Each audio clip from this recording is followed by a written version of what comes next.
time frame, that can be scary and confusing. So this is why I agree. You got to hold their hands through the process. It doesn't take much to get set up, but the opportunity to do it. Now, of course, you want to work with somebody who's motivated. Somebody's not motivated to even pick up a phone and make a phone call or two. It's going to be harder to get them the fun. But yeah, there's a lot of times like, listen, just get the account set up. We'll fill out the paperwork and send it to you to review, to sign, and send in. And they're like, well, what do I check here? What do I fill this out? Don't worry about it. We filled out enough of them.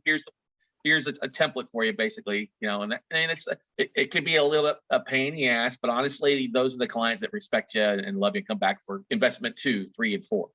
Yeah, exactly. And the thing is, like, if you're being genuine and you're helping them, like that's the goal, right? Like if you're actually being helpful, even if it is a giant pain for you, usually it's worth it for both of you. Because then like, oh my gosh, thanks for taking the extra step. And then you're right, next deal, they'll probably be in, right? Especially if you're making them money. Well, that's the thing too, is self-directed IRA companies will love that. They'll bend over backwards if somebody's sending them clients on a regular basis. So I would highly recommend everybody listen to this. If you've got a self-directed IRA company in your area, that's always a great place to go to. But find a rep or somebody you can talk to who's going to be responsive for you, because that helps them. It's helping them when they're opening new accounts, they're bringing investment of money over to them.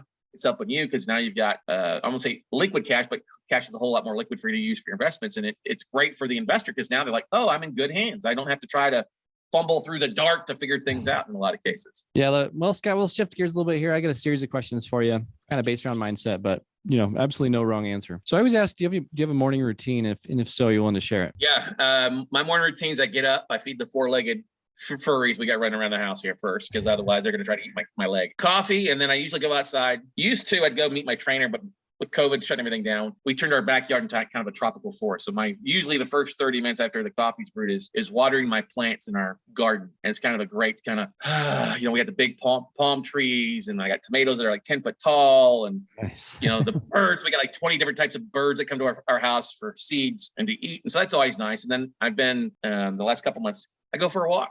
I'll just grab my cup of coffee and I'll walk around our neighborhood. We're kind of a gated community here in Austin. So we'll get a 2 to 4 mile walk in the morning, and then I'll come and start the day. I don't even look at my email till 11 o'clock.